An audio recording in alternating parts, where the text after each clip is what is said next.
Salut, c'est Trado. Alors, comme à mon habitude, voilà la mise à jour quotidienne pour l'or. La séance d'aujourd'hui est à la fois encourageante et un peu décevante. Encourageante parce que, comme on en parlait hier, eh bien, la configuration en étoile du matin a pris place, puisque nous avons une bougie rouge, une bougie ici en forme de marteau, et une troisième bougie verte, ce qui signifie que nous sommes dans une configuration d'étoile du matin, ce qui généralement est précurseur d'une phase haussière.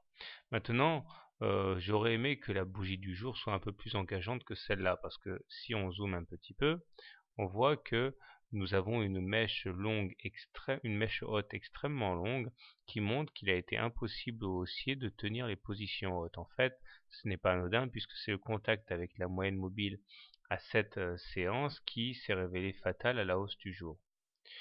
Il demeure que l'essentiel est fait puisque nous clôturons in extremis au-dessus de la moyenne mobile à 20 séances. Et j'ai fait une vidéo à cet usage d'ailleurs aujourd'hui, une vidéo didactique sur l'utilisation des moyennes mobiles. Si nous clôturons au-dessus de la moyenne mobile à 20 séances, elle-même croissante, eh bien nous pouvons qualifier la tendance de haussière.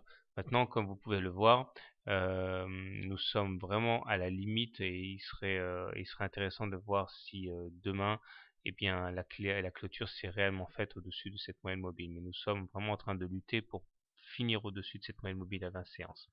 Malheureusement, les indicateurs techniques, eux, restent fortement dégradés, avec un MACD qui a croisé son signal à la baisse maintenant et qui confirme en plongeant plein sud. Le momentum est tout juste au-dessus de zéro, mais on se demande s'il ne va pas basculer dès demain, tandis que le stochastique, lui, est bien en dessous de son signal aussi. Nous voyons par ailleurs que le rebond d'hier sur les 50% de retracement de Fibonacci semble tenir, mais que, et je ne fais que me répéter par rapport à hier, la médiane de la fourchette saumon ici euh, risque de continuer d'attirer, d'aimanter les cours, puisque c'est l'objectif naturel des fourchettes d'Andrews. Bien. Comment trader l'or demain?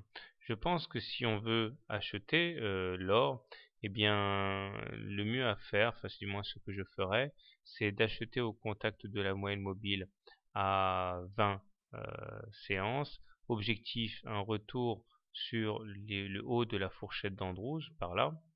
Le stop loss pouvant être mis pour les plus agressifs en cas de clôture sous la moyenne mobile à 20 séances, et pour les moins réactifs, j'ai envie de dire, en cas de clôture en dessous du plus bas d'hier.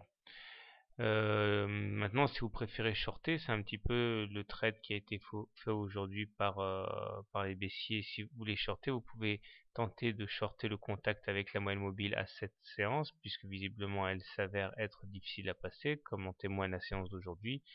Donc on short le contact avec la M7. Objectif, un retour sur la M20 dans un premier temps et pourquoi pas la fameuse médiane de la fourchette d'Andrews Rose. Stop loss en cas de clôture au-dessus de la moyenne mobile à cette séance. Voilà.